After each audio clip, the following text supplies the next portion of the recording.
very good morning to all my dear friends. I welcome you once again in session 2 of knowledge series on revised model GST law. In session 1 we have discussed and deliberated upon the overview and the comparative view of whatever was provided under the old model GST law, that is the GST law which was there in the public domain on 14th of June 2016, and the revised model GST law which is there in the public domain with effect from 26th of November 2016. Now from this session we will be starting the technical deliberations, and the first topic that I have selected for deliberating is time of supply of goods and time of supply of services. See, as we all know that there is a difference in the point when the taxable event occurs and the point when the tax liability arises. If we take an example of current laws and discuss the provisions pertaining to central excise, in central excise the taxable event is manufacture, whereas the point of taxation is removal of goods. So as soon as we manufacture something, the taxable event happens, but the tax liability does not arise. The tax liability arises at the time when we are removing those goods. Similarly, in service tax also there is a separate rule which is known as point of taxation rules 2011. I would say on the same basis there is a concept of time of supply of goods and services in GST also. As we all know, the taxable event under GST is supply, which we have discussed earlier. The taxable event under GST is supply of goods and or services. But the point of taxation or the time at which the tax liability arises will be the time of supply of goods and services, which are determined as per the provisions of revised model GST law. The relevant sections pertaining to determination of time of supply of goods and services are section 12, section 13 and section 14. These are the three relevant sections. And my dear friends, I would like to once again mention that under GST, if one of the most important topics we consider, then this is the most important topic. There are three important things which we need to understand if we want to understand GST and digest it.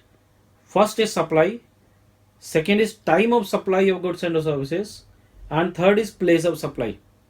So supply, time of supply and place of supply. These are the three important concepts and terms which we need to understand in detail, and we have to be well versed with that so as to comply with the provisions of GST correctly.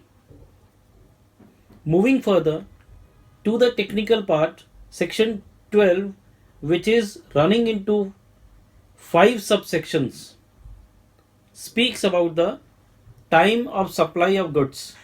Before moving further, let me mention that what I will be trying to do here.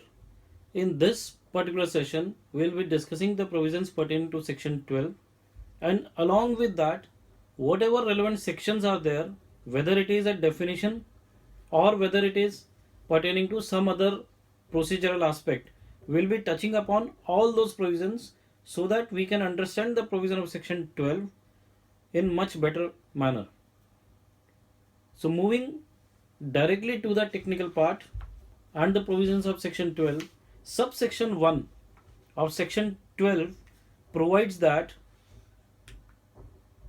the liability to pay CGST or SGST shall arise at the time of supply of goods or services as determined under the provisions of this particular section. It means the liability of making the payment of CGST or SGST will be determined on the basis of time which is getting determined under the provisions of section 12. And section 12 subsection 1 speaks about this. Subsection 2. Subsection 2 is one of the most important subsections because it provides for the determination of time of supply of goods. It says that earliest of the following will be regarded as time of supply of goods. Now, what are those three dates? There are basically three dates. Earliest of the three dates will be regarded as time of supply of goods. First date is date of issuance of invoice by the supplier. First date is date of issuance of invoice by the supplier, or last date on which he is required to issue or he is supposed to issue the invoice with respect to the supply. Last date means what? There are provisions mentioned under section 28. So last date as per section 28 on which he is supposed to issue the invoice. Or the third date is date of receipt of payment with respect to such supply. I am repeating once again three dates. Date of issuance of invoice by the supplier. We will understand the term supplier. Then next is last date on which he was supposed to issue the invoice in respect to that supply. And third date is date of receipt of payment with respect to such supply. Earliest of the three date will be treated as time of supply of goods. Now allow me to discuss the definition of supplier.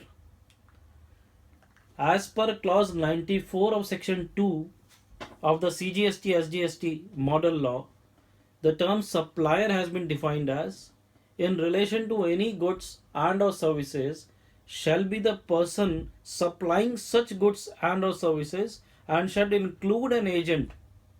I'm repeating, and shall include an agent acting on as such on his behalf or on their behalf, that is on the behalf of the person of such supplier in relation to the goods and or services supplied. So in common terms, we can say that supplier is a person who is making the supplies. That means who is supplying the goods and or services, and it includes the person who is acting as his agent for such supply of goods and or services. So this is the definition of supplier. The first limb, I am repeating again, the first date was date on which the invoice has been issued by the supplier. So supplier we have touched upon. Now moving ahead, it says that last date on which he is supposed to issue the invoice in respect of such supply. So we need to understand what is last date, and that last date is pertaining to issuance of tax invoice, and the provisions pertaining to tax invoice are covered under section 28 of the CGST SGST law. So now moving to section 28. Section 28 subsection 1 says, in respect of goods, the invoice shall be issued before or at the time of, I am repeating, the invoice shall be issued before or at the time of removal of goods for supply to the recipient where movement is involved. This is first part. Removal of goods for supply to the recipient where movement is involved, or delivery of goods or making the goods available in any other case. So subsection 1 of section 28, which pertains to or which provides for the issuance of tax invoice, says that invoice shall be issued before or at the time of supply of goods, that is removal of goods if the goods are removable, and if the goods are not removable, then delivery of goods or making the goods available. Now the question arises, where the goods are not movable, where the goods are not eligible to be moved from one place to another, then how it can be delivered or made available. So we need to understand the term made available also. But before moving to the term made available, let me touch upon the terms recipient. So my dear friends, the term recipient has been defined under clause 81 of section 2 of the revised model GST law. And in common terms, who is known as recipient? The person who is receiving the goods will be known as recipient. So it is simply defined as wherever a consideration is payable for supply of goods and or services, the person who is liable to make that consideration will be regarded as recipient. Then another point is when no consideration is payable in respect of supply of goods, then in that case the person to whom the delivery of the goods is being made, he will be known as recipient. And then in case of supply of services where no consideration is there, then the person to whom the services are rendered, these are the persons who will be considered as recipient as per the provisions of GST law. Moving ahead and understanding the term making available, because first option was the invoice shall be issued before or at the time of movement of goods, that is removal of goods by the supplier to the recipient in case the goods are movable. And second was date of delivery of goods or making the goods available to the recipient. So we need to understand when we can say that the goods are made available to the recipient. First thing is clear that in this situation where we are discussing made available term, the movement of goods is not possible. One thing is very clear. Second is, whenever the goods are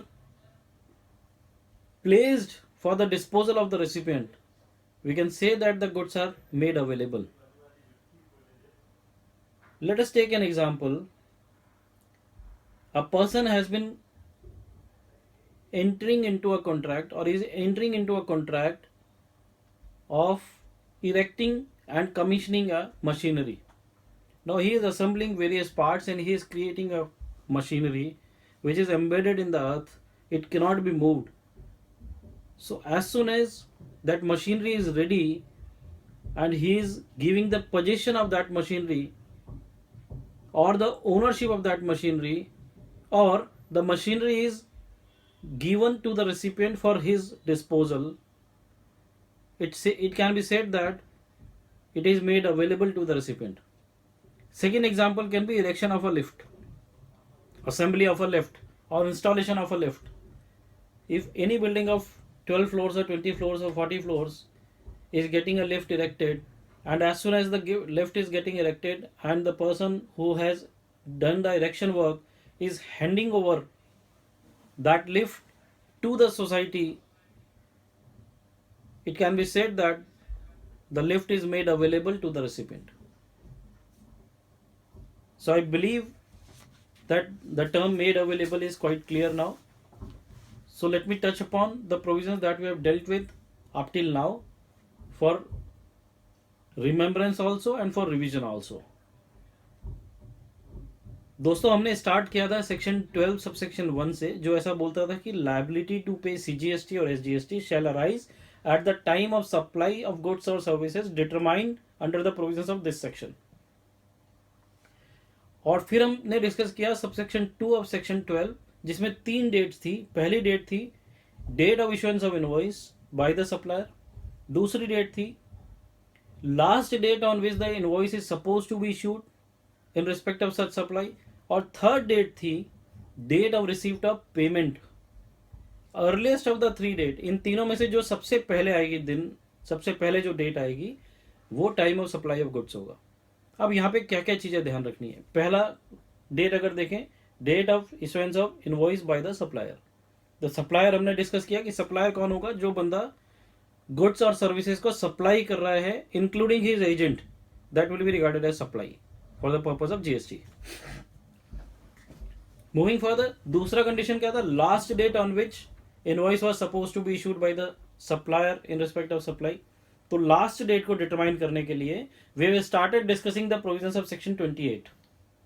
section 28 discusses about the tax invoice, और उसका subsection 1 बोलता है कि invoice shall be issued before और at the time, कि invoice आपको issue कर देना है या तो पहले या उस समय जिस समय either of the two, that is either the goods are removed by the supplier to be delivered at the recipient place. So वो कहाँ होगा सर, कब होगा, जब गुड्स मूवेबल हैं. और सेकेंड कंडीशन क्या हो सकती है कि जब गुड्स मूवेबल नहीं है। तो अगर गुड्स मूवेबल नहीं है तो वो सिचुएशन में जिस दिन आपने गुड्स को डिलीवरी के लिए या रेसिपिएंट की डिस्पोजल पे छोड़ दिया है, अवेलेबल कर दिया है, वो डेट, तो either of the two dates will be available. So invoice shall be issued before these two dates or at the time, through either before the removal of goods or before making the goods available, or at the time of removing the goods, or at the time of making the goods available to the recipient. So that is section 28 subsection 1. फिर हमने समझा कि recipient क्या है। Recipient को sir दो part में define किया। पहला कि जहां पे कंसिडरेशन है, दूसरा जहां कंसिडरेशन नहीं है। अगर कंसिडरेशन है तो जो बंदा जो कंसिडरेशन की पेमेंट कर रहा है he is known as recipient. अगर कंसिडरेशन नहीं है तो सप्लाई ऑफ गुड्स के केसेस में जिस बंदे को गुड सप्लाई की जा रही है वो रेसिपिएंट हो गया, और सप्लाई ऑफ सर्विस के केस में जिस बंदे को सप्लाई ऑफ सर्विस की जा रही है, रेंडर की जा रही है, वो रेसिपिएंट हो गया। फिर हमने देखा कि गुड्स मेड अवेलेबल कब कहलाते हैं। तो सिंपल है, जब भी गुड्स रेसिपिएंट के डिस्पोजल पे छोड़ दिया जाए वो मेड अवेलेबल हो गए। हमने एक एग्जांपल लिया लिफ्ट का, कि अगर 20 माले की बिल्डिंग में लिफ्ट आपने क्रिएट की या इरेक्ट की, तो जैसे ही आप इंस्टॉलेशन करके उसका चाबी हैंडओवर करते हैं, उसी मोमेंट पे we can say that the goods are made available to the recipient. So my dear friends, this is what we have discussed up till now. Subsection 2 of section 12 of the CGST SGST law which deals with the provisions of time of supply of goods. For the sake of convenience, I am repeating once again all the three dates, then we will move ahead. First date, date of issuance of invoice. Second date, last date on which invoice was supposed to be issued. We have discussed the section 28 subsection 1. And third is date of receipt of advance. Now my dear friends, date of receipt of advance, it is very important change so far as GST is concerned, because looking to the present law, if we consider excise, in excise if we receive any payment in advance there is no tax liability. We are not supposed to pay excise duty on that. Similarly in case of VAT also, if we are receiving any advance against the supply or sale of goods, then also we are not supposed to make the payment of taxes, except there is only one situation, that is service. In case of service, presently also if we are receiving any advance we are supposed to make the payment of tax. So this is going to be a difference if we compare the current excise law and VAT law with the GST law, because excise and VAT में आपको advance के ऊपर tax नहीं भरना था, लेकिन आपको GST के अंदर एडवांस भी अगर आपको मिलता है तो उसका टैक्स आपको भरना पड़ेगा और वो जमा कराना पड़ेगा।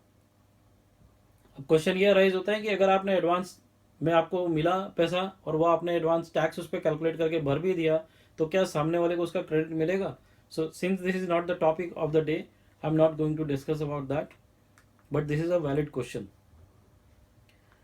मूविंग अहेड, इसी में tax invoice that is section 28 को ही अगर हम और डिस्कस करें, then there is another provision which pertain to the continuous supply of goods. In case of continuous supply of goods, when the tax invoice has to be issued, because last date on which the invoice has to be issued, जो second clause था ना sir, section 12 subsection 2 का, वो तो यहाँ पे भी applicable होगा continuous supply of goods में. So we need to understand the provisions pertaining to that also under section 28. That is for the purpose of issuance of invoice. It says that in case of continuous supply of goods. Now what is continuous supply of goods? So far as the definition under clause 30 of section 2 is concerned, it says that means a supply of goods which is provided or agreed to be provided continuously or on recurrent basis under a contract. It means it is provided or agreed to be provided continuously or on recurrent basis under a contract, whether or not by means of a wire, cable, pipeline or other conduit, and for which the supplier invoices the recipient on a regular or periodic basis. तो अगर हम continuous supply of goods को समझने की कोशिश करें तो उसमें क्या क्या चीजें हैं सर? पहले तो सप्लाई ऑफ गुड्स होनी चाहिए या उसका एग्रीमेंट होना चाहिए रेगुलर बेसिस पे या रिकरेंट बेसिस पे, पहला। दूसरा कॉन्ट्रैक्ट में होना चाहिए।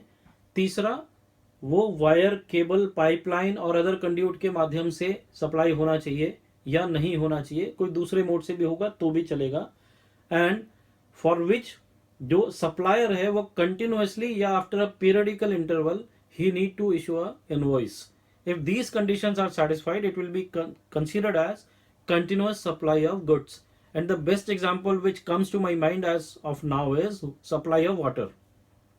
When a water is getting supplied through a pipeline, so you are getting an invoice on a periodical basis, and thereby it can be considered as the supply of goods, or rather continuous supply of goods.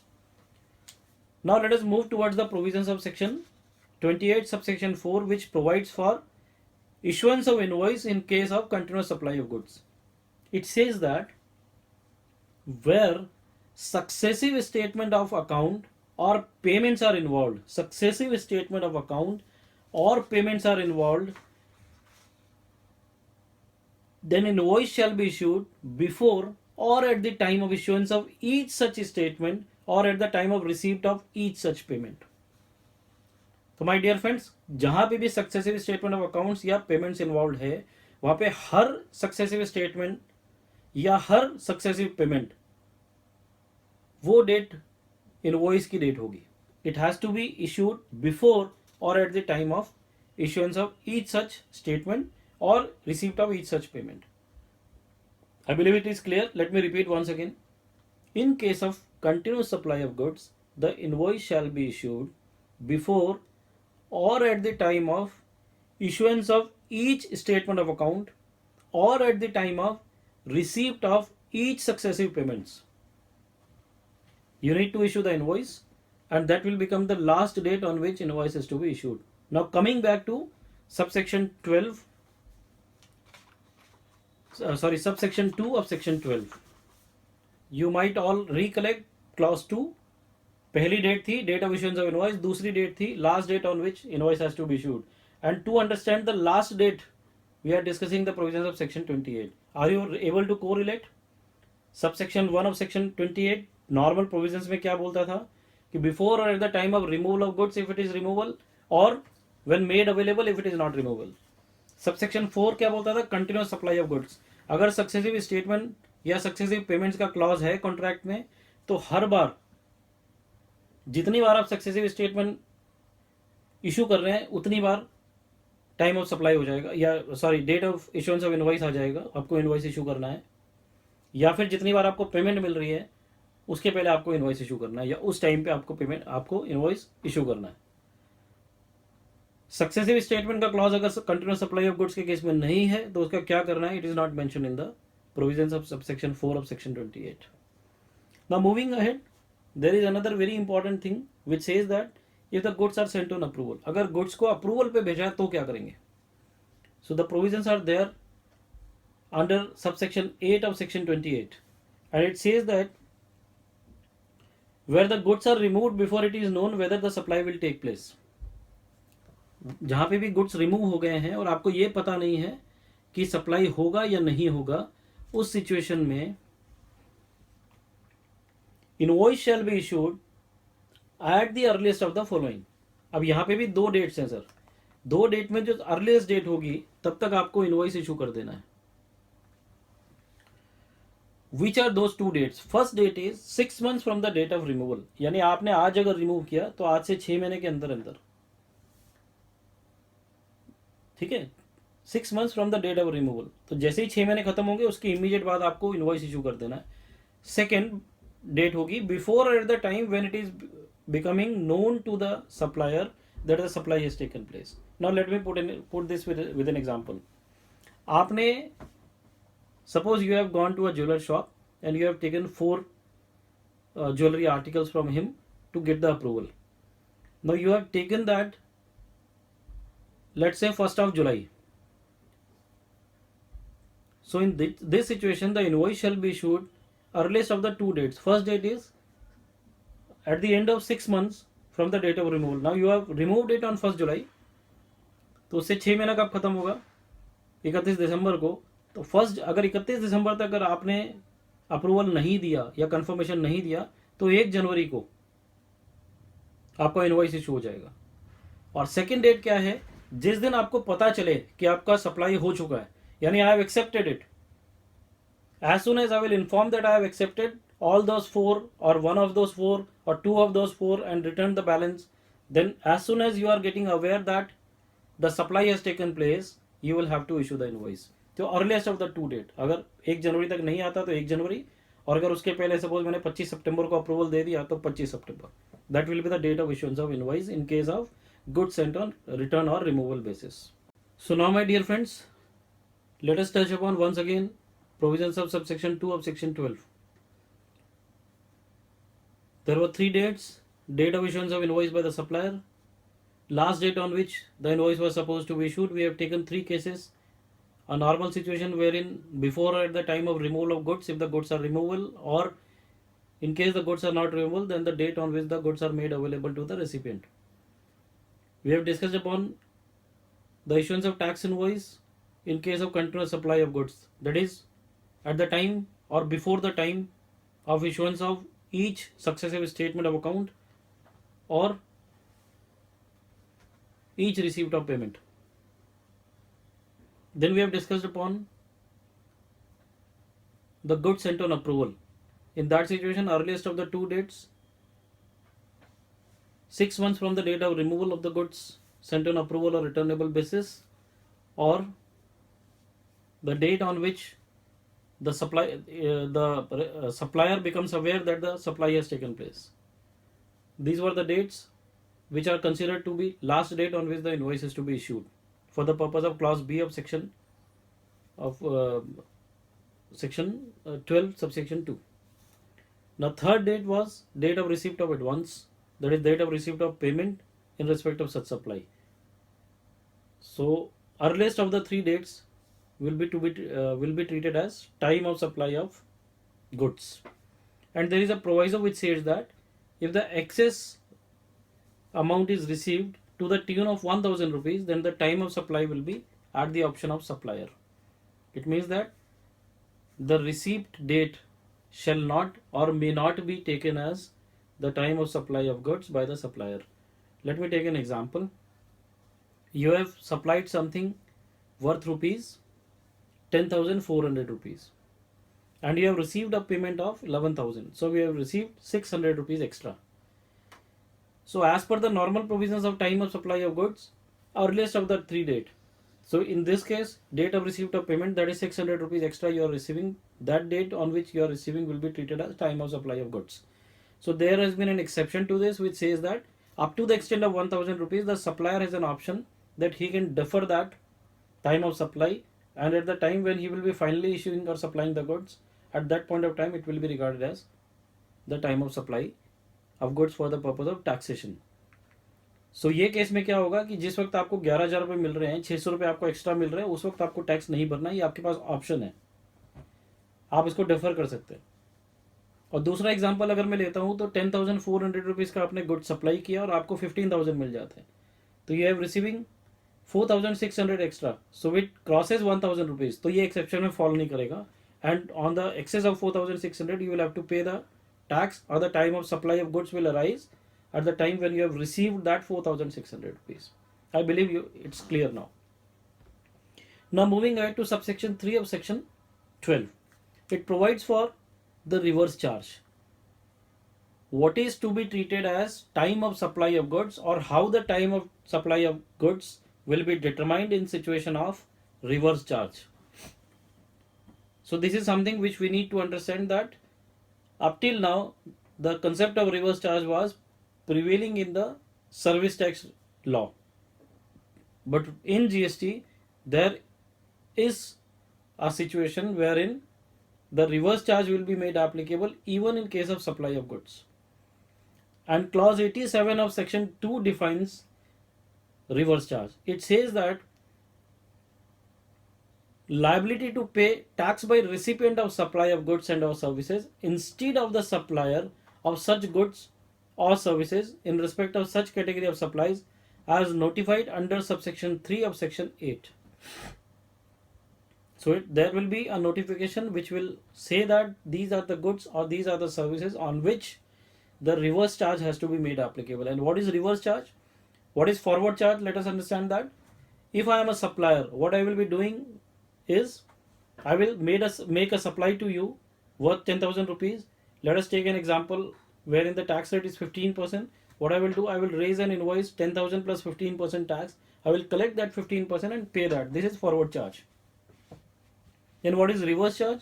Reverse charge is the where the supplier is not supposed to collect the tax and the recipient is supposed to make the payment of tax. So which is the other way around. जहाँ पे आपको as a supplier tax collect करके नहीं भरना है, जो recipient है goods का या सर्विसेज का उसको टैक्स भरना है. तो रिवर्स चार्ज की सिचुएशन में how to determine the time of supply of goods. तो there are 3 dates. Again earliest of the 3 date will be regarded as time of supply of goods. पहला है date of receipt of goods, दूसरा है date on which payment is made, and third is date immediately following 30 days of invoice. First date of receipt of goods. जिस दिन आपको goods मिले वो आपका time of supply of goods हो गया. रिवर्स चार्ज में इसका मतलब आपको तभी टैक्स देना है.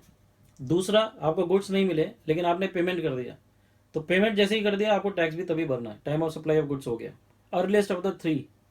थर्ड इज जैसे ही आपका इनवॉइस के 30 दिन खत्म होते हैं, तो 30 दिन के खत्म होने का जो नेक्स्ट डे है that will be the time of supply of goods. It means पहले दोनों, यानी आपको ना तो गुड्स मिले हैं ना आपने उसका पेमेंट किया है, लेकिन आपके पास इनवॉइस आ गया. तो इनवॉइस के 30 दिन खत्म होते ही यानी 31st डे पे आपका time of supply of goods arise हो जाएगा. These are the 3 dates. Earliest of the 3 date will be treated as और will be determined as time of supply of goods. And then there is a 4th date as a provision which says that if the डेट or time of supply of goods cannot be determined as per the above 3 dates, then the time of supply of goods shall be the date of entry in the books of recipient. So suppose I am a recipient, I am liable to pay the tax under reverse charge, and I have not received the goods, I have not made the payment, the invoice also I have not received. Then the date on which I am entering in my books of accounts will be regarded as time of supply of goods. So these are the 3 dates, earliest of the 3, and if 3 are not applicable or time of supply of goods is not determinable as per those 3 dates, then the 4th date is date on which the recipient of goods records in his books of accounts. That is, make an entry in his books of accounts. That will be time of supply of goods. Moving to subsection 4 of section 12. Subsection 4 pertains to supply of vouchers. Nowadays there are a lot of online activities taken by lot of portals. So supply of vouchers are there. आप कोई product purchase करते हैं, you get a voucher of worth rupees 10,000, 2,000, 5,500 for purchase of another goods and you get that discount. So those supply of vouchers are to be taxed under GST. And how to determine the time of supply of those vouchers is dealt with under subsection 4 of section 12. तो उसमें पहला situation है, if the supply of voucher is identifiable at that point, then the date of issuance of such voucher will be the time of supply of goods or vouchers. Example क्या होगा, आपको you have purchased certain goods from X portal and you have received certain vouchers from that portal which can be used for purchasing a particular product from that portal. That means when the supply of voucher was being made, it was identifiable at that point of time कि आप उससे क्या खरीद सकते हैं या कहाँ use कर सकते हैं. So the time of supply in this situation will be date of issuance of voucher. दूसरा सिचुएशन क्या हो सकता है कि जहां पे आइडेंटिफेबल नहीं है at the point of supply of voucher. In that situation it will be the date on which you are getting the voucher redeemed. That will be the time of supply of goods और vouchers. I am repeating once again. Subsection 4 of section 12 discusses how to determine the time of supply of goods in case of supply of vouchers. It says that if it is identifiable at the point of supply, then the date of issuance of voucher will be the time of supply of voucher. If not, that is, it is not identifiable, then the date on which it is getting redeemed will be the time of supply of goods or vouchers. Moving to the last subsection, that is subsection 5 of section 12. If I am unable to determine the time of supply of goods as per the provisions of subsection 2, that is a normal situation. Subsection 3, it deals with reverse charge. Subsection 4, it deals with vouchers. Then subsection 5 comes into picture. It says that wherever a periodical return is to be filed, then the date on which it is filed. I am repeating, wherever a periodical return is to be filed, then the date on which it is to be filed will be the time of supply of goods. And in any other case, that means where the periodical return is not supposed to be filed, in that situation, date on which the CGST or SGST, that is any tax, has been paid. I am repeating once again, wherever, first of all, subsection 5 when it is applicable, when subsection 2, subsection 3, subsection 4 are not able to determine the time of supply of goods. In that situation, subsection 5 is applicable और उसमें दो options हैं. पहला है कि periodical return file करनी है आपको. अगर करनी है तो जिस दिन वो फाइल करनी है, the date on which it is suppose to be filed will be the time of supply of goods. और अगर पीरियडिकल रिटर्न नहीं फाइल करनी तो जिस दिन आपने सीजीएसटी एसजीएसटी का पेमेंट किया, that will be the time of supply of goods. So my dear friends, I believe the time is less and we have discussed the provisions pertaining to time of supply of goods in detail, and in last 1 or 2 minutes I will try to summarize that discussion, and then we'll have a break. We will stop this session right now, and in next session, that is session 3, we will be discussing the provisions pertaining to time of supply of services, that is section 13. And then the rate changes concept, that is where whenever the tax rate is getting changed and the supplies are made before and the payment and invoice is received after, or whatever is the permutation combination, it is discussed as per the provisions of section 14. We will be discussing section 13 and 14 in the next session. Whatever we have discussed up till now is subsection 1 section 12 का क्या बोलता है कि जो liability है CGST SGST payment करने की, वो इस बेसिस पे डिटरमाइन होगा जो time of supply of goods है, और जो आप इस सेक्शन में डिटरमाइन करते हैं जैसे सेक्शन 12 में. सब सेक्शन 2 क्या बोलता है, earliest of the 3 dates will be regarded as time of supply of goods. पहला, date of issuance of invoice. दूसरा, last date on which the invoice is to be issued. एंड तीसरा, date of receipt of payment. तो last date on which it is to be issued section 28 हमने देखा. उसमें subsection 1 क्या बोलता है, invoice shall be issued before और at the time of removal of the goods if the goods are removal. If the goods are not removal, then the date on which the goods are made available to the recipient. Subsection 4 which pertains to continuous supply of goods क्या बोलता है, अगर successive statement of account या successive payments involve हैं तो हर बार, हर date जिस दिन आप सक्सेसिव स्टेटमेंट इशू कर रहे हैं या जिस दिन आपको सक्सेसिव पेमेंट मिल रही है, that will be the time of supply of goods. Sorry, that will be the date of issuance of invoice. I am repeating once again so as to avoid the confusion. Subsection 4 of section 28, which discusses the provisions for issuance of invoice in case of continuous supply of goods, says if there is successive statement of account involved or successive payment is involved, then in that situation the time of supply of goods, in that situation the time for issuance of invoice will be before or at the time of each successive statement of account issuance or each payment received. तो इन दोनों में से जो भी वहां पे applicable होगा, either before that date or on that date, it will be the date on which the invoice has to be issued in case of continuous supply of goods, and that will become the last date on which the invoice is to be issued. तीसरा situation था जहां पे goods आपने returnable basis पे भेजे हुए. उस situation में दो कंडीशंस थी, earliest of the 2 dates. First date was at the end of 6 months from the date of removal. 6 महीने खत्म होने के बाद जैसे ही नेक्स्ट डे होगा वो आपका टाइम ऑफ सप्लाई हो जाएगा.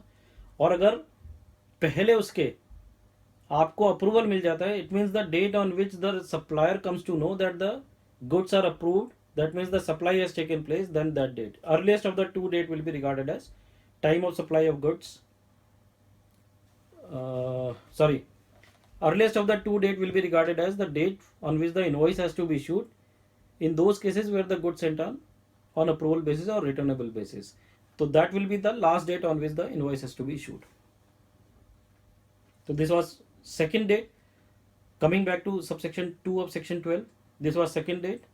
पहला डेट क्या था, date of issuance of invoice. दूसरा डेट था लास्ट डेट. लास्ट डेट में हमने तीनों चीजें देखी. और नेक्स्ट थर्ड डेट क्या था, that is date of receipt of payment. Subsection 3 of section 12, it provides for the time of supply of goods to be determined in cases of reverse charge.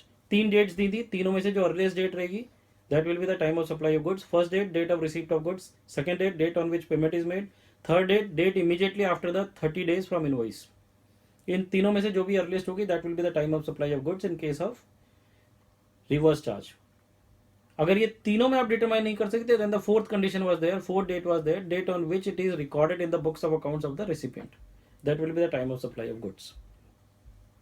Subsection 4 of section 12 क्या provide करता था, determination of time of supply of goods in case of supply of vouchers. Vouchers में दो चीजें थी, if it is identifiable at that point itself then the date of issuance of voucher. If not identifiable then the date of redemption of voucher.